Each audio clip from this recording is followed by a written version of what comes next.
Aduh,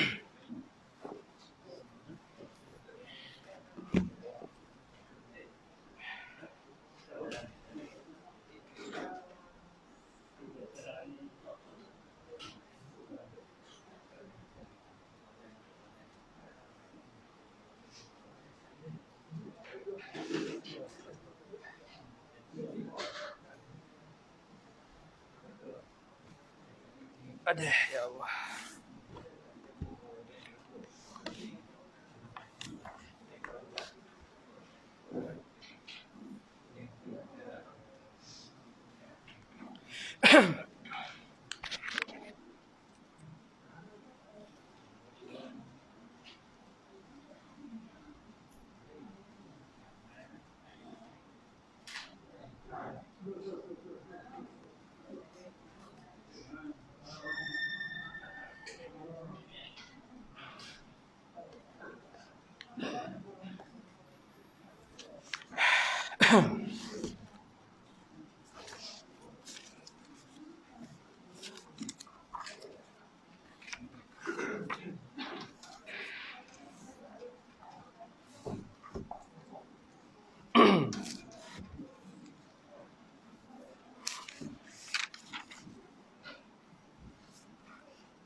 Assalamualaikum warahmatullahi wabarakatuh.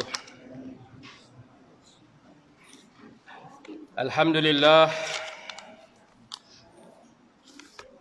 Summa alhamdulillahi alladhi nahmaduhu wa nasta'inuhu wa nastaghfiruh. Wa nusalli wa nusallim ala Sayyidina Muhammad al-Mustafa wa ala alihi wa sahbihi ajma'in. Amma ba'du fa inna asdaqal hadisi kitabullah wa khairal huda huda Muhammadin sallallahu wa syarral umuri muhdasatuha wa kullu muhdasatin bid'ah wa kullu bid'atin dhalalah wa kullu dhalalatin finnar. Subhanaka la ilma lana illa ma 'allamtana innaka antal alimul hakim. Rabbi shrah lana sudurana wa yassir lana umurana wa la tu'ansir alaina. Wahlul 'uqdatam min lisanina yafqahu qawlana. Tuan-tuan muslimin dan muslimat yang dirahmati Allah, pada malam ini kita panjatkan syukur kepada Allah Subhanahu wa taala.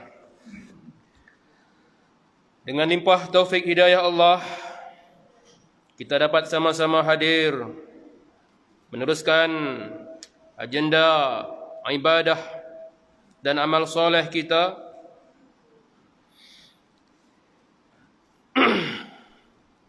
Pejam celek kita sudah berada di penghujung Sya'ban dan tinggal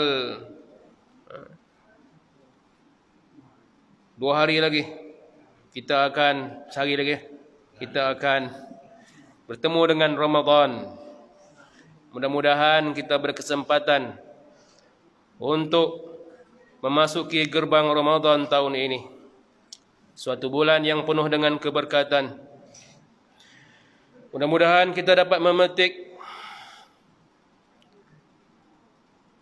faedah yang Allah sediakan di bulan Ramadan untuk tahun ini. Umur kita di dalam genggaman Allah. Kita mohon kepada Allah agar memanjangkan umur kita. Kerana di dalam tempoh, walaupun sehari ini, jikalau tidak ada izin Allah Subhanahu wa taala, maka tiadalah kita berkesempatan untuk memasuki Ramadan. Malam ini kita lanjutkan berbahasan kita tentang tafsir Al-Quranul Karim, surah Al-Anfal. Dalam kuliah yang terdahulu kita berhenti pada ayat yang ke-22. Surah Al-Anfal pada muka surat 179. Ayat yang berbunyi, Inna syarrad dawabi 'indallah as-summul bukmul ladzina la ya'qilun. Sesungguhnya sejahat-jahat makhluk yang melata di bumi di sisi Allah Subhanahu wa taala adalah orang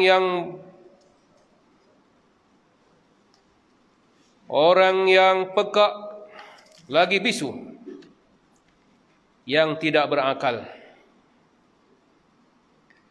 Ayat ini Allah turunkan untuk menempelak kaum kafir Quraisy yang menentang Nabi Muhammad sallallahu alaihi wasallam. Kata sebahagian ahli tafsir, ia dikhususkan kepada suatu puak daripada bangsa Quraisy yang dinamakan sebagai Bani Abdud Dar. Abdud Dar ini adalah kaum kerabat Nabi Muhammad sallallahu alaihi wasallam, dan di dalamnya ada suatu tokoh besar, tokoh yang terkenal yang dinamakan An-Nadhr bin Al-Haris, yang pernah saya sebutkan sebelum ini. Beliau merupakan seorang bangsawan, cendekiawan, hartawan bangsa Quraisy. An-Nadhr bin Al-Haris adalah satu orang figure yang banyak mengembara ke negeri Parsi, juga ke negeri Rom, dan dia membaca kitab-kitab, membaca buku-buku hikayat yang ketika itu telah berlegar dalam kerajaan di Parsi dan Romawi. Antara buku kitab yang dibacanya ialah Ad-Dimnah, Qalilah wa Dimnah, satu kitab hikayat yang berasal daripada benua India. Maka apabila Nabi sallallahu alaihi wasallam membacakan Al-Quran, dan di dalam Al-Quran mengisahkan kisah para nabi yang terdahulu, An-Nadhr bin Al-Haris ini telah memperlecehkan cerita-cerita yang Nabi baca menerusi Al-Quran. Dia memberitahu orang-orang kafir Quraisy bahawa aku pun boleh cerita yang lebih hebat daripada Muhammad cerita. Lalu dia pun ceritalah kisah-kisah yang dia baca. Maka Allah menempelaknya dengan mengatakan, sesungguhnya seburuk-buruk makhluk yang melata di bumi ialah orang yang pekak lagi bisu. Orang yang kafir ini, dia pekak daripada mendengar ayat-ayat Allah, dan dia bisu daripada menuturkan perkataan-perkataan yang benar. An-Nadhr bin Al-Haris, seorang cendekiawan ini, dia telah mati di dalam perang Badar, dan matinya disebut sebagai mata sabran. Dia mati dalam keadaan dibunuh setelah perang.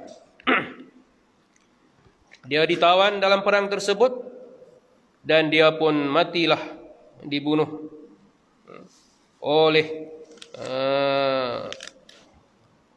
Nabi Muhammad sallallahu alaihi wasallam sebagai hukuman ke atas penentangannya. Malam ini kita lanjutkan pada ayat yang seterusnya, ayat 23. A'udzubillahi minasyaitonir rajim. Walau alimallahu fihim khaira la asma'ahum walau asma'ahum latawallaw wa hum mu'ridun.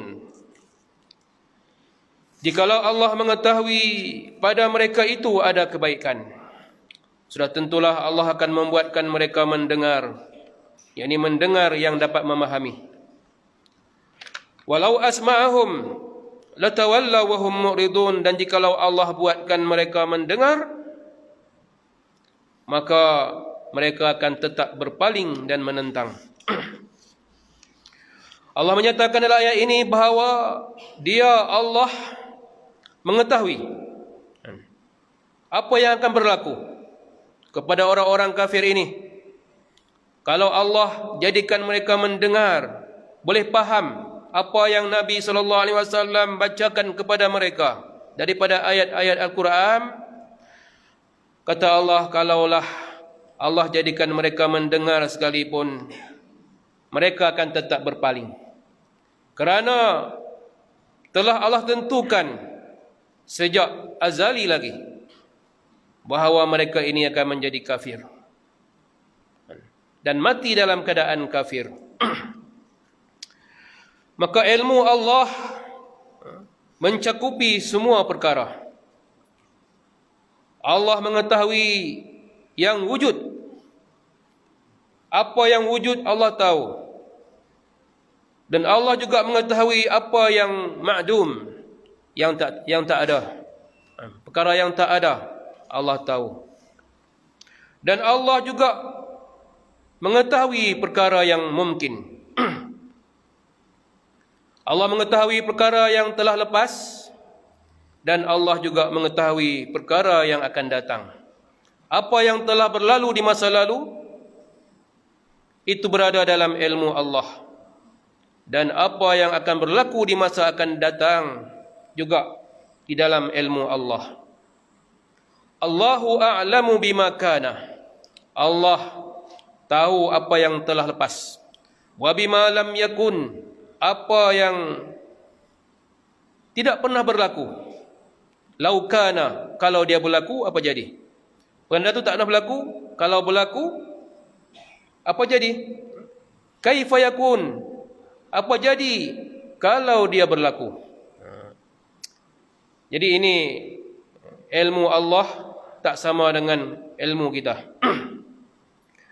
Ketika mana Nabi SAW hendak pergi ziarah suatu anak kecil, bayi Ansar yang mati, maka Sayyidatina Aisyah radhiyallahu anha berkata kepada Nabi, tubalah, alangkah untungnya dia, budak ini. Tairun min tuyuril jannah, budak ini akan jadi burung di antara burung-burung yang berterbangan di syurga. Maknanya dia masuk syurga. Maka Nabi SAW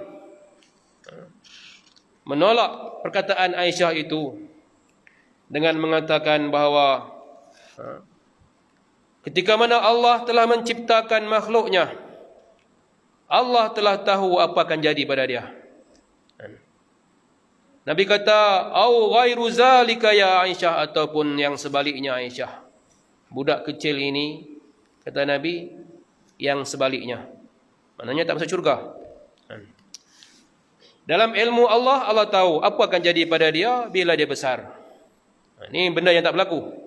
Benda yang tak berlaku tetapi ada dalam ilmu Allah. Budak itu tak besar, mati kecil, tetapi ada dalam ilmu Allah. Ini maknanya benda yang makdum, benda yang tak ada. Jadi dalam ayat ini Allah mengatakan, jikalau Allah tahu pada mereka ada kebaikan, pada mereka memang tidak ada kebaikan, benda itu tidak ada. Kalau Allah tahu, dan Allah kalau Allah tahu pada mereka itu ada kebaikan, sedangkan pada mereka tidak ada kebaikan, sudah tentulah Allah akan membuatkan mereka mendengar. Orang-orang kafir disebutkan di dalam Al-Quran sebagai orang-orang yang peka, orang yang buta dan orang yang mati. Summum bukmun umyun fahum la ya'qilun. Mereka itu peka, buta dan bisu. Summum bukmun, peka, bisu dan buta. Fahum la ya'qilun, dan mereka tidak berakal. Ini sifat orang kafir. Orang kafir juga Allah menyifatkan dalam Al-Quran sebagai orang yang mati. Yukhrijul hayya minal mayyit wa yukhrijul mayyita minal hayy. Allah mengeluarkan yang hidup dari yang mati. Maknanya orang beriman lahir daripada rahim orang kafir. Ada kan? Seperti mana anak Seperti mana Nabi Ibrahim. Nabi Ibrahim, bapa dia kafir. Dia beriman, dia Nabi. Jadi, yang hidup keluar dari yang mati. Yani orang yang beriman keluar dari yang kafir. Wa yukhrijul mayyita minal hayy. Keluar pula yang mati, ini orang kafir, daripada yang hidup. Ada bapaknya beriman, lahir pula anak yang kafir. Seperti Nabi Nuh alaihi salam, anak dia Kan'an, kafir kepadanya. Maknanya Allah menyifatkan dalam Al-Quran orang-orang kafir itu sebagai mayyit, mati.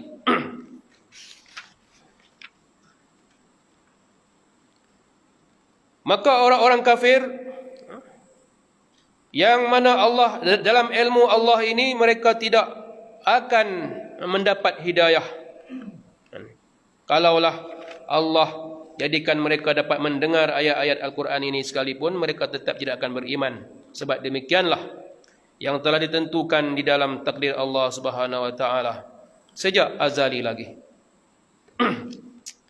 Jadi inilah dia maqadirul khalq, takdir makhluk yang telah ditentukan oleh Tuhan sebelum Allah menciptakan langit dan bumi 50,000 tahun sebagaimana yang dinyatakan dalam hadis. Sebagian ahli tafsir menyatakan ayat ini bermaksud jikalau Allah menjadikan mereka hidup, yakni menyahut permintaan orang-orang kafir musyrikin Mekah kepada Nabi Muhammad sallallahu alaihi wasallam agar menghidupkan Qusay bin Kilab. Orang-orang kafir Quraisy kata kepada Nabi Muhammad, "Wahai Muhammad, kalau benar engkau nabi, hidupkan Qusay bin Kilab." Kalau Qusay bin Kilab percaya sama engkau, Qusay bin Kilab ni datuk nabi yang kelima. Datuk nabi yang kelima. Satu orang yang membawa bangsa Quraisy menghuni kota Mekah. Setelah kota Mekah sebelum itu dihuni oleh Bani Khuza'ah. Qusay lah yang telah mengambil kendali pemerintahan kota Mekah daripada Bani Khuza'ah, dan bila dia memerintah kota Mekah, dia bawa semua bangsa Quraisy mari menghuni kota Mekah. Maka berubahlah kota Mekah daripada di bawah pemerintahan Bani Khuza'ah menjadi satu kota yang diperintah oleh Quraisy. Maka orang Qusay ini menduduki tempat yang sangat mulia di kalangan bangsa Quraisy. Mereka kata, "Muhammad, kalau engkau boleh hidupkan Qusay dan Qusay mengaku beriman dengan kamu, maka kami percaya."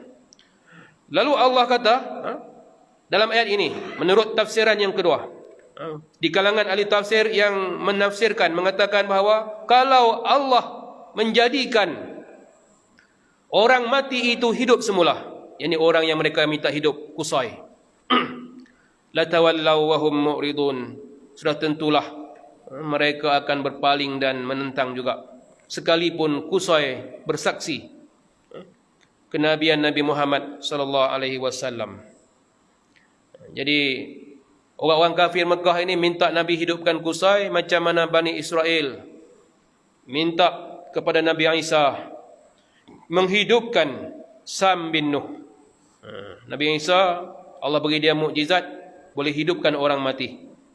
Dan di antara orang mati yang Nabi Isa telah hidupkan untuk membuktikan kenabiannya adalah Sam bin Nuh. Sam bin Nuh ni anak kepada Nabi Nuh. Anak Nabi Nuh 3, Sam, Ham, Yafis. Sam ni Abul Arab, bapa bangsa Arab. Bapa bangsa Arab dan kerabatnya lah Bani Israel itu pun daripada cabang yang sama. Maka telah dihidupkan Sam. Sam pun telah keluar dari kuburnya, disebutkan di dalam riwayat-riwayat asar para sahabat. Sam telah beruban kepalanya. Maka Nabi Isa bertanya kepada Sam, "Wahai Sam, Aku membaca dalam kitabku bahawa engkau bukan begini semasa engkau mati. Bila mati rambutmu hitam. Tapi kenapa bila kau hidup, ku hidupkan kamu ini, kamu dalam keadaan berambut putih? Sam kata, aku sangka hari kiamat telah berlaku. Lantaran kerana takutnya hari kiamat, maka berubanlah rambutku. Kerana bimbang tentang hari kiamat ini, risau, berubanlah. Uban ni kerana apa? Stres kan. Biasanya uban ni kena stres lah, kerana tekanan hidup. Orang yang banyak fikir, banyak tekanan hidup, uban. Jadi apa yang lebih menekan hidup daripada memikirkan hari kiamat? Jadi sebelum itu manusia tak beruban. Zaman Nabi Nuh dulu orang tak ada uban. Berapa lama hidup dalam dunia pun tiada uban. Orang pertama yang beruban adalah Nabi Ibrahim. Dalam hadis disebutkan Nabi Ibrahim bertanya kepada Allah, "Ma haza? Apa ini ya Allah?" Bila tengok rambut dia putih, dia kata, "Apa ini?" Nabi Ibrahim tanya. Allah pun kata, "Haza waqar." Ini merupakan waqar. Waqar maknanya ketenangan, kekuatan, keteguhan. Waqar. Satu orang yang waqar maknanya orang itu sabar, dia tenang, bijaksana, penuh hikmah, itu waqar. Kata Allah, ini adalah waqar, ketetapan, yang tetap, mantap. Maka Nabi Ibrahim pun kata, Allahumma zidni waqaran. Ya Allah, tambahkan waqar padaku. Maknanya tambahkan waqar, tambahkan uban. Jadi uban ni suatu perkara yang menjadi kelebihan untuk kita. Uban akan menjadi cahaya di hari akhirat. Lepas tu bila uban jangan cabut kan. Orang ada uban ni dia ada kelebihan. Dia akan menjadi cahaya di hari akhirat. Di hari yang gelap gulita di mahsyar, uban kita akan menjadi cahaya. Dan Nabi Ibrahim lah orang pertama yang beruban. Manusia sebelum Nabi Ibrahim tak ada uban. Sebab itulah Nabi Isa hairan. Macam mana Sam ada uban ini kan?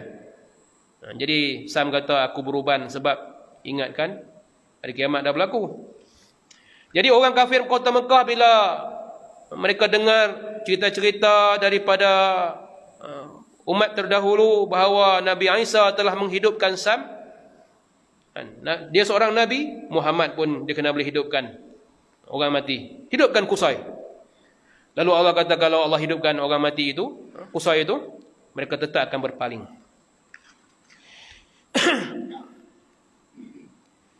Ya ayyuhallazina amanu stajibu lillahi walir rasul. Wahai orang-orang yang beriman, istajibu. Sahutlah.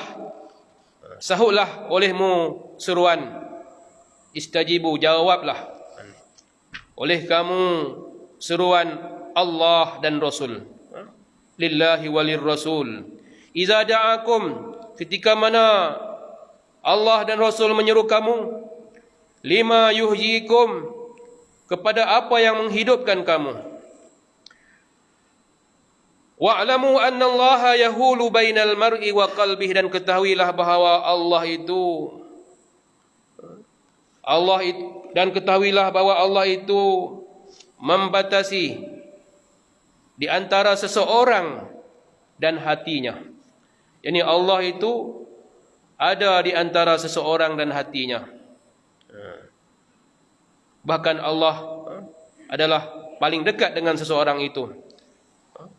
Allah kata, Allah lebih dekat kepadamu daripada hablul warid, daripada urat lehermu sendiri. Allah lebih dekat kepadamu.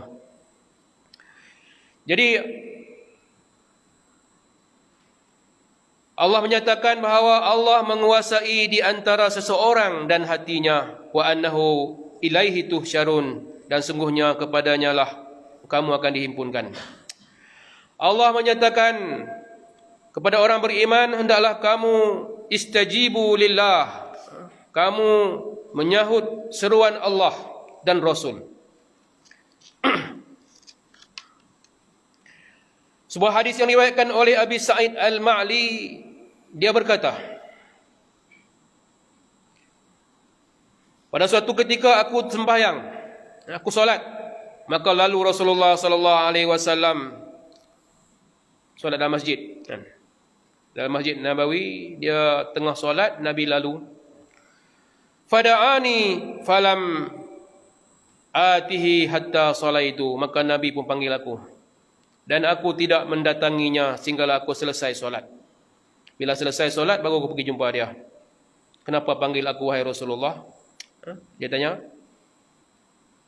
Nabi SAW pun berkata kepadaku, ma mana'aka an ta'tini, apa sebab kau tak datang kepadaku ketika mana aku panggil kau? Lalu kataku, aku solat ya Rasulullah. Maka Nabi berkata kepadaku, alam yakul Allah, bukankah Allah telah berfirman, ya ayyuhallazina amanu stajibu lillahi walir rasul, wahai orang yang beriman, sahutlah seruan Allah dan Rasul, iza da'akum lima yuhjikum, ketika mana Allah dan Rasul menyeru kamu kepada apa yang menghidupkan kamu. Maka apabila Rasul menyeru kamu, hendaklah kamu sahut seruan itu, kata Nabi kepada dia, walaupun tengah solat. Seruan Rasul itu wajib disahut walaupun di dalam keadaan solat. Daripada hadis ini, para ulama fiqh telah membahaskan tentang hukum bercakap di dalam solat. Kalau percakapan itu wajib, dalam keadaan wajib, apa hukumnya kalau seseorang itu bercakap? Sebagaimana Nabi Muhammad SAW menyahut seruan Nabi itu, menyahut panggilannya adalah wajib. Tapi Nabi kata, kamu kena sahut seruanku kepada sahabatnya, walaupun kamu tengah solat.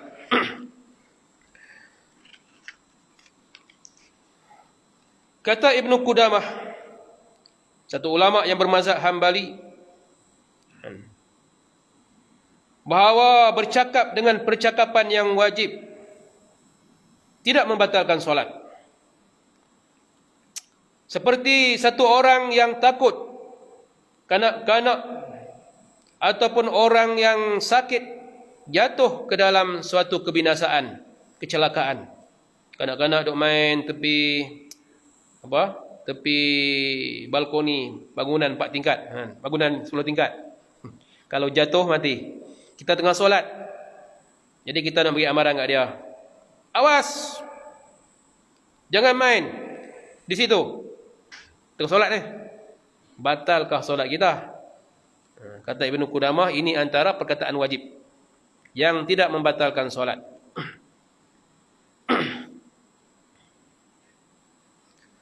Ataupun dia melihat ular dan sebagainya yang sedang menuju kepada satu orang yang sedang leka ataupun tidur. Tengah tidur, tengah duduk leka, tiba-tiba ular mari. Kita nak kejutkan dia, maka kita cakap. Maka percakapan itu adalah percakapan yang wajib, maka tidak membatalkan solat. Katanya, apabila dalam keadaan tasbih tidak memberi manfaat, kita subhanallah pun tak ada faedah, tak faham, kita nak beritahu ada ular, maka percakapan itu tak membatalkan solat, sebab dia adalah percakapan wajib. Jadi hukum ini diambil daripada kisah Nabi Muhammad SAW dengan sahabat tadi, yang mana dia tengah solat, Nabi panggil dia. Hukum menyahut panggilan Nabi adalah wajib. Maka Nabi kata, kenapa engkau tak menyahut? Maknanya dia kena menyahut walaupun dia solat, dan solatnya tak batal. Imam Nawawi, ulama mazhab Syafi'i, telah menyatakan bahawa adapun masalah orang buta, masalah orang yang buta, yang mana kita nak peringatkan dia jalan, dia ada satu masalah fiqh, dia jalan-jalan nak jatuh ke dalam lubang. Jikalau satu orang yang tengah sembahyang melihatnya akan jatuh ke tempat yang membinasakan dia, seperti sebuah perigi, ataupun kanak-kanak yang belum berakal yang mendekati satu api atau yang seumpamanya, atau orang yang tidur atau orang yang lalai yang didekati oleh binatang buas ataupun ular, atau orang zalim yang ingin membunuhnya, atau yang seumpamanya, kata Imam Nawawi. Yang tidak mungkin ia memberi peringatan kepada mereka melainkan dengan bercakap, maka wajiblah bercakap, tiada khilaf. Wajiblah bercakap, tiada khilaf di kalangan ulama-ulama mazhab Syafi'i. Wa hal tubtilu salatuhu fihi alwajhani, dia kata, adakah batal solatnya jikalau dia bercakap dalam keadaan demikian? Maka ada dua wajah di dalam mazhab Syafi'i. Sebahagian ulama Syafi'i sendiri mengatakan batal, sebahagian mengatakan tidak. Jadi ada dua kaul dalam mazhab Syafi'i, yang sebahagian kata batal, sebahagian kata tidak. Jadi Allah menyuruh orang-orang yang beriman supaya menyahut seruan Allah dan Rasul, membawa maksud yang lebih umum bahawa kita hendaklah menyahut, adalah melaksanakan apa yang Allah perintahkan di dalam Al-Quran dan apa yang diperintahkan oleh Nabi SAW dalam hadis. Apabila kita mendapati suatu hukum dalam Quran, kita terima dan kita laksanakan. Itu cara kita istajibu lillah, menyahut seruan Allah. Apabila datang satu hadis yang sahih kepada kita, kita terima tanpa soal. Ini cara kita istajibu li Rasulillah, kita menyahut seruan Allah. Walaupun hadis Nabi ini ghairu ma'qul, tak boleh terima akal lah kan. Tapi hadis Nabi sahih. Macam mana kan? Kita terima. Antara contoh-contoh yang disebut hadis lalat jatuh dalam air kan. Nabi kata bila lalat jatuh dalam air, maka tenggelamkan dia. Di sebelah sayapnya ada racun, di sebelah sayapnya ada penawar. Bila kita guna akal kita, lalat jatuh buang kan, tuang air lah. Tapi kalau kita istajibu li Rasulillah, kita menyahut apa yang Allah, apa yang Rasul cakap, kita lakukan walaupun kita rasa jelek. Nabi SAW pernah menyatakan dalam sebuah hadis yang sahih riwayat Bukhari, kata Nabi, kalau tidak kerana Bani Israel, kalau tak kerana buatan Bani Israel, kata Nabi, tiadalah makanan berulat dan tiadalah bangkai menjadi reput. Ini hadis ni orang-orang akliyun, orang-orang yang menggunakan akal, Mu'tazilah, neo Mu'tazilah, mereka menolak walaupun hadis ini ada dalam hadis Bukhari.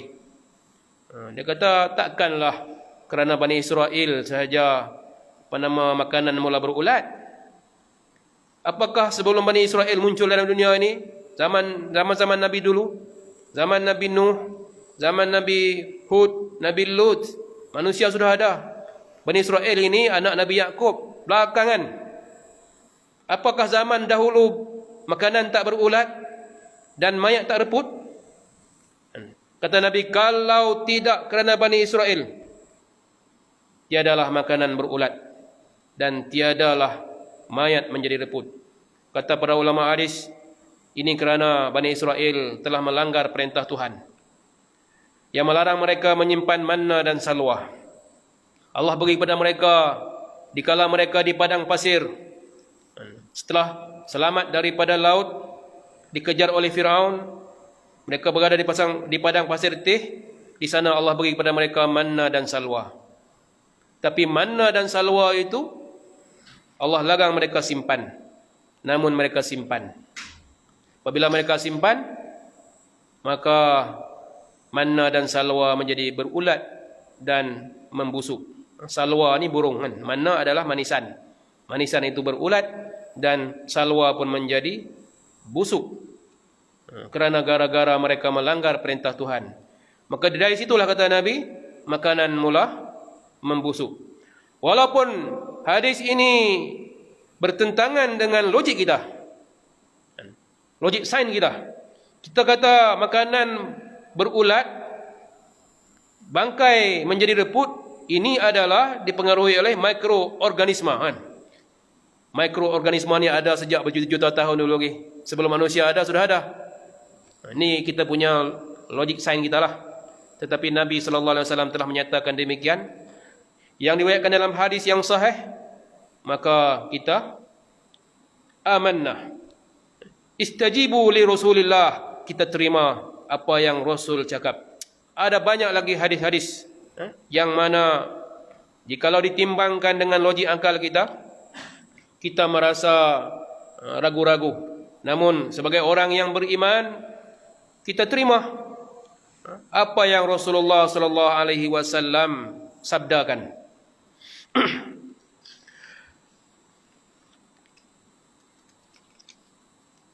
Lalu kata Allah, Allah menguasai di antara seseorang dan hatinya. Antara seseorang dengan hatinya itu Allah menguasai. Allah berada di antaranya. Maknanya Allah tahu apa yang satu orang itu fikirkan. Nabi SAW menyebutkan di dalam hadis bahawa hati anak-anak Adam, innal quluba baina asba'aini min asabi'illahi ta'ala. Kata Nabi, sesungguhnya hati-hati anak Adam itu berada di antara dua jari, di antara jari-jari Allah. Ini disebut hadis kan? Jari-jari Allah. Jadi Nabi sebut dalam hadis bahawa hati kita ini berada di antara dua jari, di antara jari-jari Allah. Jangan kita fikirkan jari-jari Allah itu sama dengan jari kita lah kan. Nabi sebut jari, kita terimalah kan. Tapi laisa kamitslihi syai'. Allah tidak sekali-kali serupa dengan makhluknya. Lalu yuqallibu haitsu sya', kata Nabi, dia membolak-balikkan hati anak Adam ini sebagaimana yang dia mau. Satu orang yang beriman dibolak-balikkan jadi kafir. Satu orang yang kafir diterbalikkan jadi beriman. Allah berkuasa. Jadi Allah menguasai di antara hati seseorang dengan dirinya. Wa annahu ilaihi tusyarun, kepada Allah lah kamu akan dihimpunkan semua. Wattaqu fitnatan la tusibanna allazina zalamu minkum khassah. Takutilah oleh kamu akan fitnah yang tidak menimpa orang-orang zalim daripada kalangan kamu sahaja. Wa'lamu annallaha syadidul iqab, dan ketahuilah bahawa sungguhnya Allah Ta'ala itu bersangatan siksaannya.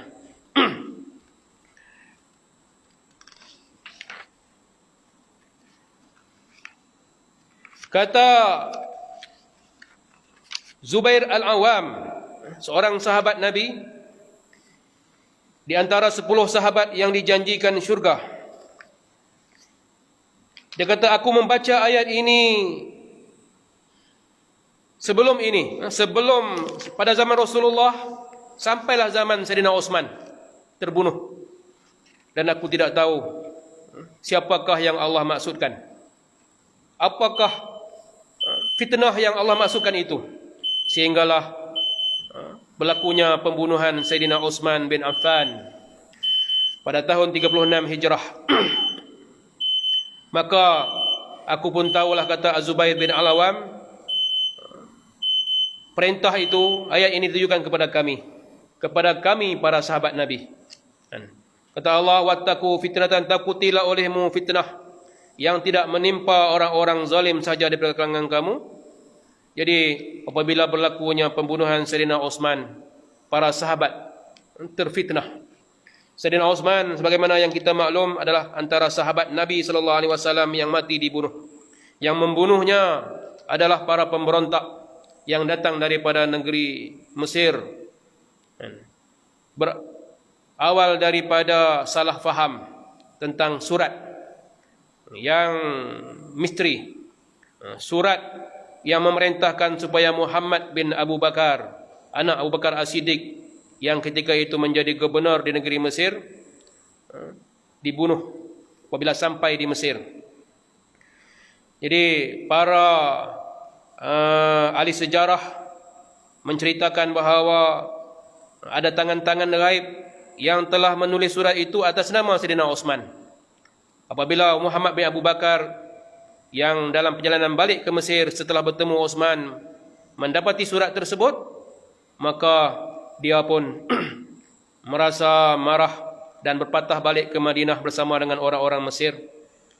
Orang-orang Mesir pun kepung rumah Osman, campur dengan orang-orang sebelah Iraq pun mari kepung rumah Osman. Jadi berlaku kekacauan di dalam negeri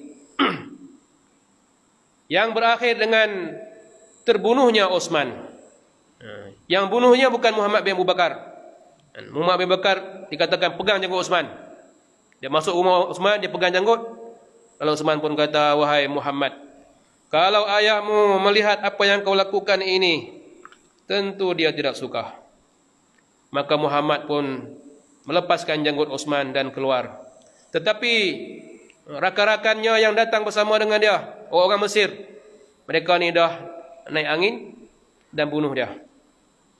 Apabila bunuh Sayyidina Osman, maka negara Islam pun menjadi kucar-kacir. Ali bin Abi Talib yang menjadi khalifah sesudah Osman terpaksa menghadapi keadaan negara yang begitu kacau bilau. Di Syam, Sayyidina Muawiyah bin Abi Sufyan, sahabat Nabi yang menjadi gubernur di Syam, dilantik oleh Osman, tak mau terima. Sebelum Ali, tak mau terima Ali sebagai khalifah, sebelum Ali tangkap siapa yang bunuh Osman. Menuntut darah Osman ini juga Aisyah, isteri Rasulullah sallallahu alaihi wasallam sendiri. Maka Aisyah telah membawa pasukan tentera daripada Mekah, daripada Madinah, bertembung dengan tentera Sayyidina Ali. Di medan perang berlakulah perang Al-Jamal, perang unta. Dalam perang ini Az-Zubair bin Al-Awam dan Talhah, dua orang sahabat Nabi yang dijanjikan syurga. 10 orang semua, antaranya Zubair bin Al-Awam dan Talhah. Ada lagi yang lain, Sa'ad bin Abi Waqqas, Abu Bakar As-Siddiq, Ali, Osman, semua ini ada 10 orang. Antaranya Az-Zubair bin Al-Awam dan Talhah bin Ubaidillah. Mereka berpihak kepada Aisyah dan mereka berada dalam pasukan tentera Aisyah. Sedangkan mereka pun tahu kedudukan Sayyidina Ali. Semua orang tahu kedudukan, kemuliaan, keutamaan Sayyidina Ali. Tetapi fitnah telah berlaku. Itulah yang disebut fitnah Al-Kubra. Menyebabkan umat Islam berperang sama sendiri. Perang meletus di antara tentera Ali dengan tentera Aisyah. Perang Jamal. Maka dalam perang ini Ali berkata kepada Az-Zubair, dia kata, wahai Az-Zubair, lupakah engkau apa yang Nabi Muhammad sabdakan untukmu, bahawa engkau akan berbuat zalim kepadaku. Kata Nabi Muhammad masa hayatnya, dia kata kepada Az-Zubair, kamu akan melakukan kezaliman kepada Ali. Maka apabila mendengar Ali mengingatkannya tentang perkataan Nabi itu, maka Az-Zubair bin Al-Awam pun meninggalkan medan perang. Dan dia pun menuju ke Madinah nak balik. Tapi sayangnya, semasa dalam perjalanan balik, satu orang yang bernama Jurmus, tentera Ali, telah mengejarnya, memburunya, dan kemudian telah membunuhnya dalam perjalanan balik itu. Lalu dia membawa pedang Az-Zubair bin Al-Awam menemui Ali. Dan Ali pun kata kepada Jurmus, Bashir, dia kata, anna lakan nar, bergembiralah engkau bahawa untukmu neraka, kerana aku mendengar Nabi SAW menyebut bahawa orang yang membunuh Az-Zubair tempatnya dalam neraka. Jadi Talhah pula kan, demikian juga Talhah, bila dia berperang dan dia menyedari bahawa dia silap, memerangi Ali, dia pun meninggalkan medan perang. Tetapi dalam keadaan dia meninggalkan medan perang itu, ada orang yang memburunya daripada pihak tentera Ali. Setengah ahli sejarawan mengatakan bahawa yang memburunya adalah seorang daripada Bani Umayyah. Dia memburu Talhah dan membunuhnya dalam perjalanan balik itu. Maka matilah dua orang sahabat Nabi ini. Kemudian berlaku pula perang dengan Muawiyah di medan Siffin, yang berakhir dengan kekalahan tentera Muawiyah. Tetapi sebelum kalah, tentera Sayyidina Muawiyah telah mengangkat Al-Quran di hujung tombak. Lalu berlakulah perdamaian.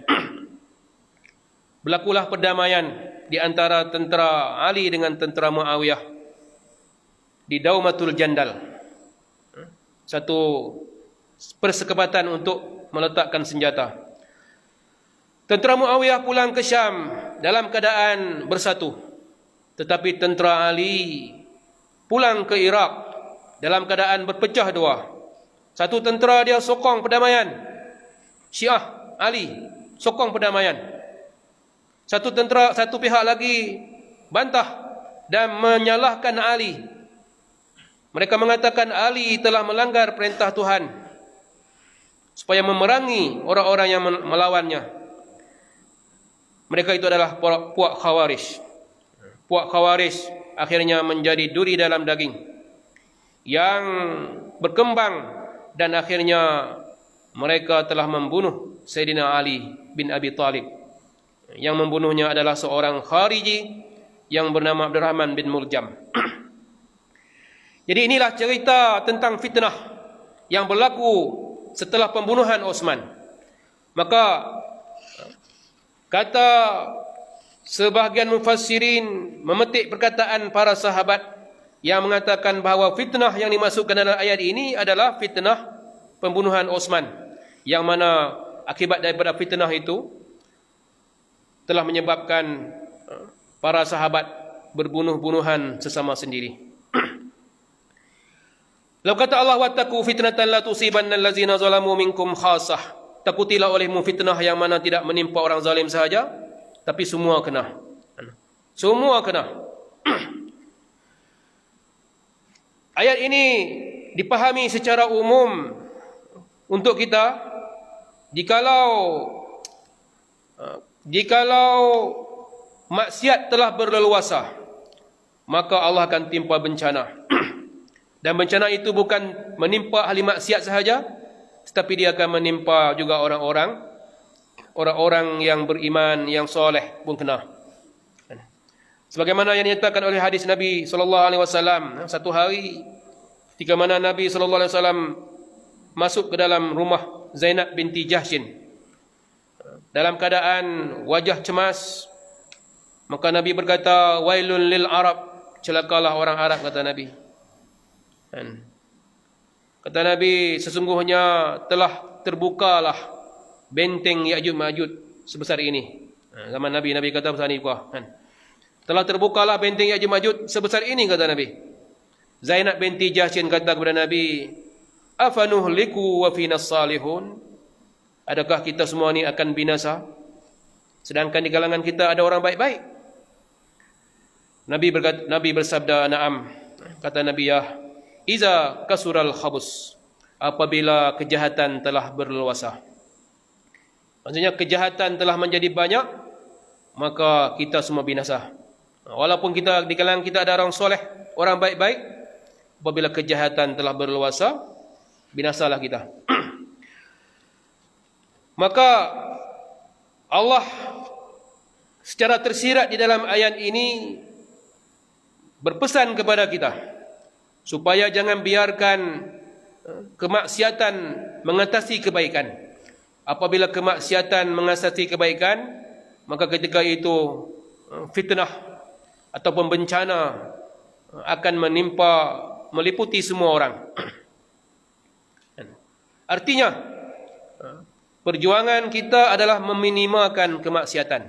Jangan biar maksiat menjadi majoriti. nak hapus maksiat alih kan. Sifar maksiat itu mustahil. Kita punya program tahun ni nak sifar maksiat. Tak ada. Maksiat cuma boleh diminimalkan. Zaman Nabi pun ada maksiat. Zaman terbaik dalam dunia ni zaman Nabi. Ada orang berzina, ada orang mencuri, ada sahabat Nabi sendiri minum arak. Itu zaman Nabi. Jadi apa yang boleh kita lakukan hanyalah meminimalkan maksiat. Tetapi menjadikan amal soleh, kebaikan, kebajikan majoriti, dominan dalam masyarakat. Apabila dominan, maka selamatlah kita daripada fitnah yang Allah janjikan akan menimpa semua orang. Itulah ketika mana maksiat telah berleluasa. Wa'lamu annallaha syadidul iqab, dan ketahuilah bahawa sungguhnya Allah Ta'ala itu bersangatan sisaannya. Jadi tuan-tuan, kita berhenti pada ayat yang ke-25.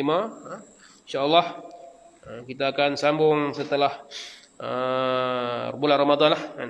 Jadi biqadri haza wa astaghfirullahal azim. Wassalamualaikum warahmatullahi wabarakatuh. Bismillahirrahmanirrahim. Allahumma alimna ya Allah ma yanfa'una wanfa'na ma 'allamtana. Allahumma faqihna fid din wa alimna ta'wil. Wa sallallahu ala Muhammad walhamdulillahi rabbil alamin.